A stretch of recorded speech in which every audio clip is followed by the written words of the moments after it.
Hello and welcome. I'm Michelle, and this is the Integrated Feminine Podcast. This channel is for women who have built successful lives, yet still feel a gap when it comes to love and relationships. Here we focus on creating authentic connection and natural attraction in a way that feels aligned, grounded, and sustainable, not forced or feels like hard work. Hello, my name's Michelle. Welcome to the Integrated Feminine channel. So here's what I want to share with you in this episode today. The reason that more inner work isn't fixing your love life isn't because you've got a problem attracting men. It's not because you're not trying hard enough or not taking enough actions. And it's not because you haven't found the right strategy or you're doing the wrong things. It's because you're trying to change your behavior and take actions without actually reprogramming your identity.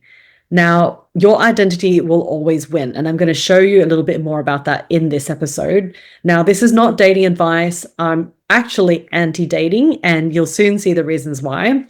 This is not feminine energy hacks or tips or tricks or about being softer, about being more feminine, about being more embodied. And this is not surface mindset work, okay?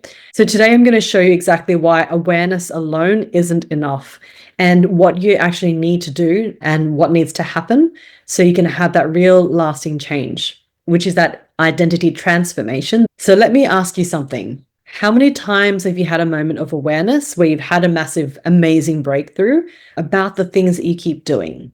Right? You're journaling, you're meditating, you just gone to a women's retreat, you left it, you're feeling really empowered, you're feeling really energized, you're feeling inspired to be better, do better, and to change the sabotage patterns that you've identified for yourself. And in that moment, you feel like such clarity, you feel enlightened, like you finally get it, right? That something's finally clicked. This is that breakthrough that you've been quietly, patiently waiting for. And you think, okay, now this time is going to be different. I know what my patterns are and how I'm sabotaging myself. And having this awareness is going to help me recognize and stop it before it all happens over and over again. And for maybe a few days, maybe a week, you actually do change. You actually are able to transform and you feel really empowered. You feel really good and you feel like you're finally breaking that pattern. Then something happens that tests you. This might be old fears, worries. It might be doubt. It might be seeing there's no men out there, and all these things start to become obvious that nothing has actually changed. So all that awareness, that amazing feeling that you had, it suddenly just disappears. You're right back in that plateau. And suddenly you're confused because you know better. Logically, you know all this. You have that awareness and you understand your pattern. But why hasn't it changed for you? Now, here's the truth that nobody wants to hear. Awareness alone does not dissolve that identity. You can be aware of all your patterns and still be identified with that pattern at the same time. I have a friend who knows all her sabotage patterns. You know, the reasons why she only dates men who adore her, they're never on her level, physically, emotionally, mentally, financially. They put her on a pedestal. The ones who can never truly be her equal, to challenge her or even lead her so she can actually just let go. She's always the one above them who's able to dominate the direction of the relationship. And she knows all this. And she's also a high-functioning, very self-sufficient woman. And a lot of women like this are brutally aware of doing this on repeat. You might be aware that you're overgiving, that you're overcompensating physically, so you don't need to be present emotionally, that you choose men who need fixing. You're aware that you create so much busyness in your life, so you never get to feel that void of loneliness. You might have that negative self-talk that goes in your head where you're beating yourself up, you're criticizing yourself. You should have done this better. You should have done that. You wished you could go back to a relationship that, seemed to be good enough. And these self-protection mechanisms, like when you reject a guy before he can reject you, so you can never get rejected. Or you might keeping the professional side of you always on, that you can never actually just let go, relaxed, exhale, and just be vulnerable and open with someone.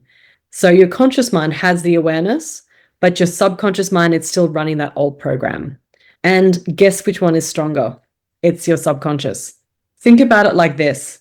You can be aware that you're afraid of heights and still have a panic attack when you look over the edge of a building. You can be aware that you're afraid of rejection and you can still feel your heart pounding in your chest when someone doesn't text you back or might be rejecting you.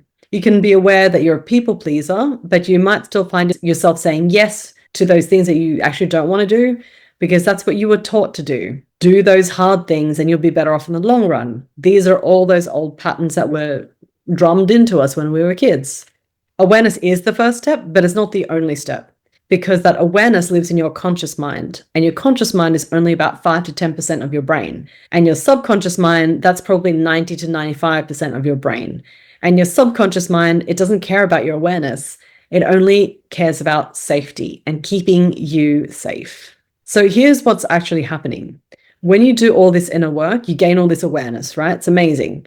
And you understand your patterns intellectually, consciously. You can figure it out. But your subconscious identity hasn't caught up with it. And your nervous system is still believing, well, this pattern keeps you safe. It's still working.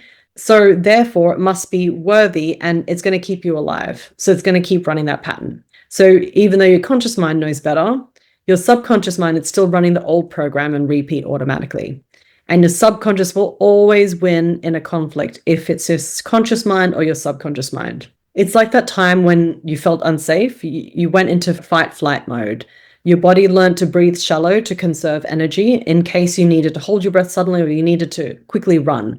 So your body learned to brace and tense in anticipation because something bad might happen. And that's when your nervous system gets trained that shallow breathing means danger. So your body never really learned that what is actually safe. And that's the opposite, which is to take deep breaths because you allow space to take those deep breaths. It means that you're safe. You're not going to be attacked. So these are things that we were never taught to train our nervous system and our bodies to actually be able to move out of any of those parasympathetic nervous system signals.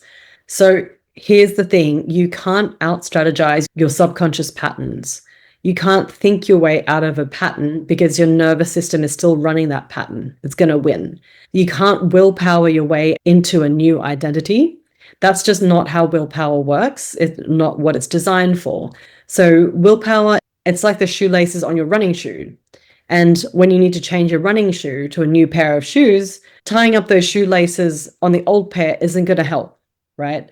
So here's another example. It's like upgrading your wardrobe. When you put on something really nice and new or too glamorous, you don't feel comfortable in it, right?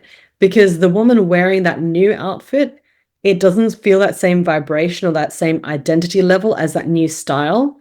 So you're always going to default back to your old set of clothes, your old wardrobe, and your new outfit's going to stay in your wardrobe with the tags still on. So I don't care how smart you are. I don't care how many strategies you know or how disciplined you are. Your subconscious will always be more powerful than your conscious strategies, and your default system is always going to win.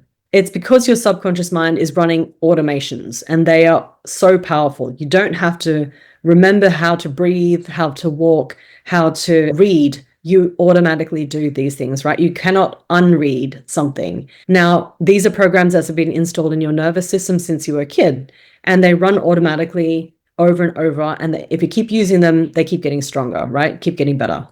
So just like your body automatically knows how to breathe, how to digest food, or how to regulate your heartbeat, your subconscious mind automatically knows how to run your relationship patterns because they've been instilled in you as a child just by seeing your parents' relationship, or you've been seeing people around you, how they built their relationships. So role models when you're young helped instill these programs into your subconscious mind so they become automatic behaviors when you're an adult. So you don't have to think about choosing a man who needs fixing if that's something you always learnt gave you validation as a kid. Your nervous system just does it. And you don't have to decide that you're going to overgive. Your nervous system just does it. You don't have to plan that you're going to perform and always be on and always be perfect. You got that validation and attention when you were a kid and you were doing those same things. So because these patterns are automated at the subconscious level, those things that once served a purpose in providing the emotional and mental safety, but a strength overused becomes a weakness. So this does become an outdated program. So when you try to use strategy to change an automation, you're fighting a losing battle. It's like trying to use willpower to stop your heart from beating. You just can't do it because your heart isn't running on willpower, it's running on automatic program. And that's the same as your relationship patterns. And they're not running on a conscious choice, they're running on a subconscious automation. This is why so many women do the inner work and still end up in the same patterns and the same relationships. They're trying to change their behavior without changing their identity. And they're trying to use conscious strategies and the mindset level without actually overriding your subconscious automations. And it doesn't work. So here's something that's going to blow your mind. Your nervous system chooses your partner before your mind does, not after, before. So think about the last time you met a man who was perfect on paper. He was secure, he was stable, he was emotionally available, he was kind. He is the perfect guy, right? Everything your conscious mind says that you tick off on your checklist. But when you were around him, something didn't feel right. It just didn't feel like attractive for you. You just felt bored. You felt like something was missing. There was no spark, no chemistry, right? So you didn't go for it. You just thought, oh, he's great, but he's the wrong guy for me. Or you might have sabotaged in some way and you've gone back to the familiar kind of guy who made you feel something that activated some of those subconscious programs, even though the one that you did choose is actually emotionally unavailable, the one that needed fixing, the one that make you feel anxious and make you feel like you're in fight flight mode, because at least that guy made you feel something. But here's what's actually happening. Your nervous system is scanning that perfect man on paper and was saying to yourself, well, this doesn't match my identity. This doesn't match my pattern that I'm familiar with. So then it doesn't feel safe and it doesn't feel like the right guy. So your nervous system sends a signal to your brain saying, this doesn't feel right, abort, do not go there. And your conscious mind interprets this as, well, there's no spark, there's no chemistry, I'm just not attracted to him. What a shame. But the truth is your nervous system had already made this decision before your conscious mind even got involved. Your nervous system chose not to be attracted to him because he didn't match your subconscious identity. So then when you did meet that man who did trigger your nervous system, that guy who might be emotionally unavailable, who needed fixing and rescuing, the one who made you feel anxious, like the bad boy type, then your nervous system went, oh, this is familiar. This actually matches my pattern. This feels like home. Even though that home was painful, destructive, your nervous system doesn't care. It's the nervous system job isn't to make you happy, it's to keep you safe. And safe means familiar. So you can meet the most amazing, secure, emotionally available man in the world, but if your nervous system identity is still, I'm the rescuer, I'm the perfectionist, I'm the independent woman, I'm the overachieving woman, I'm the one who's needed by this guy. But your nervous system will not be attracted to him because he doesn't need your fixing. He doesn't need you to rescue him. He doesn't need you to prove your worth through your actions and your value and sacrificing yourself. So your nervous system is going to send a signal, well, this doesn't feel right. This is not my person. And you're going to believe it every single time. Here's what you can do to permanently rewire and transform this and stop doing that endless inner work that is actually keeping you single, because it becomes an excuse where you say, I'm not ready, I'm not healed enough, I'm not done enough inner work yet, I'm not there yet, I'm not perfect. So that first step on your pathway to integrating your feminine and reconnecting with the woman you're always meant to be is to first diagnose exactly which has been running your life all this time. And for this, I've actually created a free diagnosis tool. It's called the Love Blind Spot Audit. This is going to help you identify which of your success patterns, that strength that's overused, that becomes a weakness, what has actually been quietly sabotaging and undermining your relationship so far. Once you see this clearly, you're going to understand exactly what's been running in the background and what has been your automatic program. Once you see it, you can't unsee it. And this is your first step awareness. And you're going to be shown that exact shift you need to make for your own customized success pattern. So that first step is that diagnosis. And the next step, and for many women alone, this actually creates a massive shift. It's to recalibrate at the subconscious level. And this isn't about doing more inner work, more things to do, more tasks to complete or courses or journaling. It's that feminine embodiment work that happens actually at the identity subconscious level. And I designed this as something for you to experience, not something else you have to do. Because I know my high achieving women out there wondering, is this another thing I've got to do? No, it's not. This is the core feminine code. It's a series of audio calibrations that are going to speak directly into your subconscious, so you don't need to keep forcing things that go against your conscious mind. So I'll include the link to the core feminine code in the description below, so you can go ahead and click on that. So the final step on this pathway to attracting love without having to compromise yourself, and it's that deeper identity transformation, is actually going through your subconscious patterns and rewiring them so they start working for you instead of against you. Now, think of this as a mental and emotional upgrade of your internal software. Now, this is exactly the kind of work we do inside the Core Attraction Method. It's my private 6-month integration container. This is really deep identity level work. And we're going to use modalities like Psych K, life coaching, mentorship. We're going to not just recalibrate at the identity level, but much more. It's going to help you integrate to become the woman that you've always been born to be, not just intellectually at a therapy type level, but at the level where your nervous system and subconscious actually operate.